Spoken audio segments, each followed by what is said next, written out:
My name is Marco and I am undocumented. I've been undocumented in the United States for 14 years now, since I was 8 years old. My mom is also undocumented.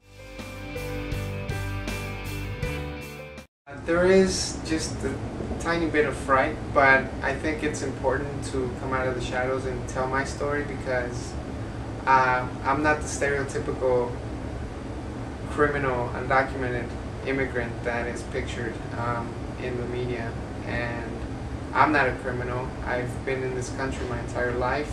I'm a student, and I think my background reflects what the majority of people's background as undocumented immigrants are. So it's important for me to combat all the negativity around undocumented immigrants. When we came to the U.S., I was 8 years old. It was summer of '96, and my mom and I are from Chihuahua, Mexico. It's the northern part of Mexico. It's the most violent state in Mexico at the time due to the drug cartels and everything. But I came when I was 8 years old. I still remember we came on a tourist visa, and we just overstayed the visa. We didn't, walk across the desert, but it was a, peaceful travel here to Phoenix, Arizona. We stayed with my uncle who had been in Phoenix for about 2 years already, and we stayed there for a year. Then we moved out after my mom was able to get her own place. My mom started working as an office cleaner in downtown Phoenix, and I just started going to school. Things were peaceful. The political environment wasn't as nearly as tense. So, I just did what I had to do, stayed in school, did well. All the way through grade school and middle school, I, excelled. And sure enough, the reason why my mom brought me here was because she felt that I would have more opportunities. And going into high school, I was given a great opportunity. I was given a full ride scholarship to a private high school. It's Brophy College Prep. It's a Jesuit high school here, the only Jesuit high school in Arizona. And I went in there. It was tough because the population at a private Jesuit Catholic school is it's predominantly white, upper class, and when you're there and you know your status, growing up I always knew my status. There was no secret about it. I knew just stay out of trouble. I knew I couldn't get a driver's license. I knew I couldn't work, and I saw all the struggles that my mom had to go through because we're undocumented.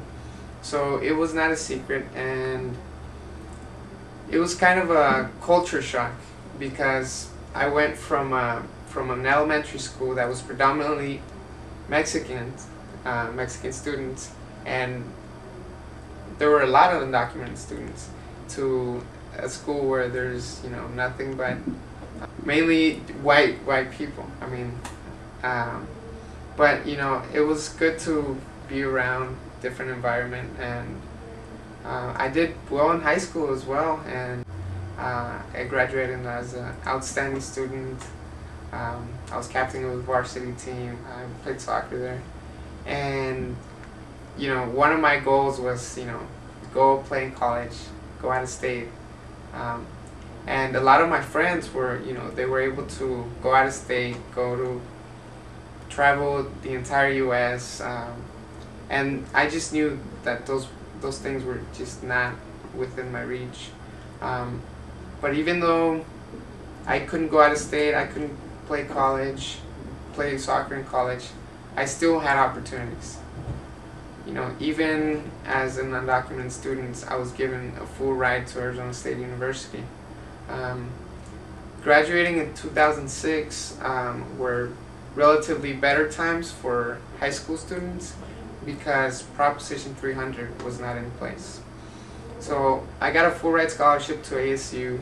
And I knew I had to choose a major that was challenging, that had a lot of job opportunities, and that I could actually do well in. I've always been okay at math and sciences, so I chose mechanical engineering. My concentration is energy and environment, and I think it's the future of the world. Renewable energy, I mean, it's the future. Mm-hmm. I want to be involved with that. When elections took place in November for Proposition 300, I would always just pray, and think, well, hopefully it doesn't affect me because I'm already in school. Hopefully I just go unnoticed and I can just keep studying. After my first year, Proposition 300 came into effect and my full ride scholarship was just taken away. And I had to find the means to pay for my studies. I was no longer eligible to pay in-state tuition unless I could prove residency in the state of Arizona. My mom and I were, we were devastated. My mom, she took it really hard because she's a single mother, and it's just her and I. She's always like committed herself to giving everything so that I could get an education, do something for myself. So we went into the financial aid office. I was still very hopeful that we could resolve something, and yeah, I was able to get a scholarship from ASU for a year, even though I was undocumented.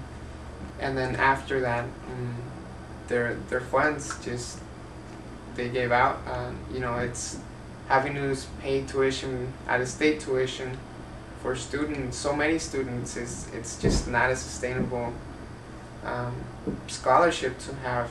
And I was able to get a different scholarship through CPLC, the American Dream Fund Scholarship, and that's the scholarship that's been keeping me afloat. And now I only have a semester left at ASU. This next semester, the funds just ran out.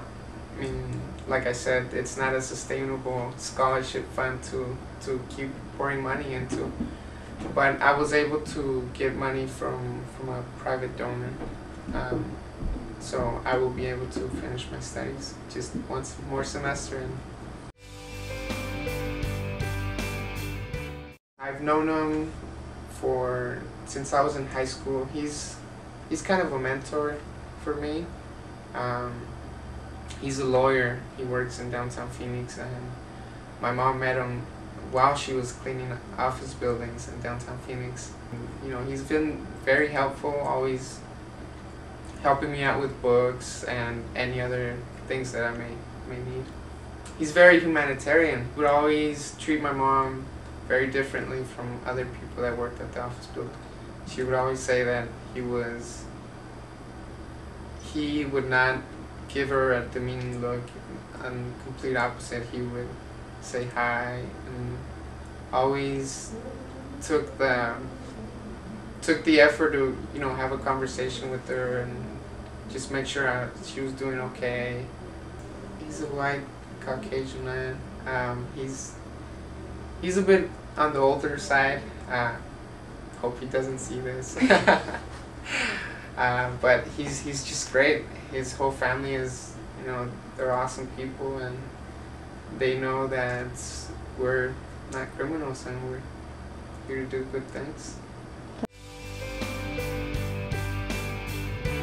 I had older cousins that were also undocumented, and once they turned 16, they weren't able to get their driver's license. Lucky for me, I live near the light rail in Phoenix, but which I commute to school and back through the light rail, and it's a breeze. Good investment in Phoenix.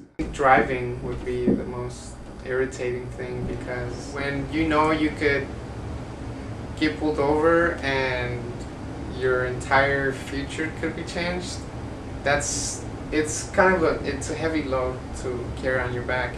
even things that are out of your control, even a busted tail light could mean that you get pulled over, questioned, harassed, and that's that. You're back in Mexico. I think I would work in agriculture for them till I figured what I'm gonna do with my life. My uncle, he's in agriculture. He has cornfields. It would be working on a farm. My cousin was killed in the whole drug violence that's going on in Mexico. He lived in Juarez and he was killed, so we went to his funeral, and just seeing how bad things are in Mexico. There's so much unemployment, and it's just not something that I would like being around. Emotionally, just dealing with people's comments.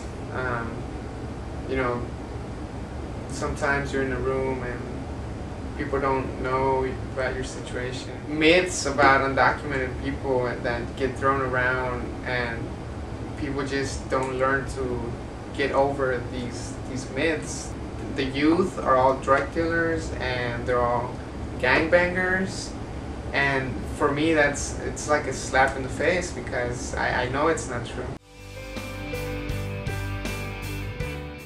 The DREAM Act, it's a bill, it's a legislation. It's been around for almost a decade now, and it would grant temporary residence to undocumented youth who have been in the country for 5 continuous years, entered the country before the age of 16, graduate high school, and have no criminal record.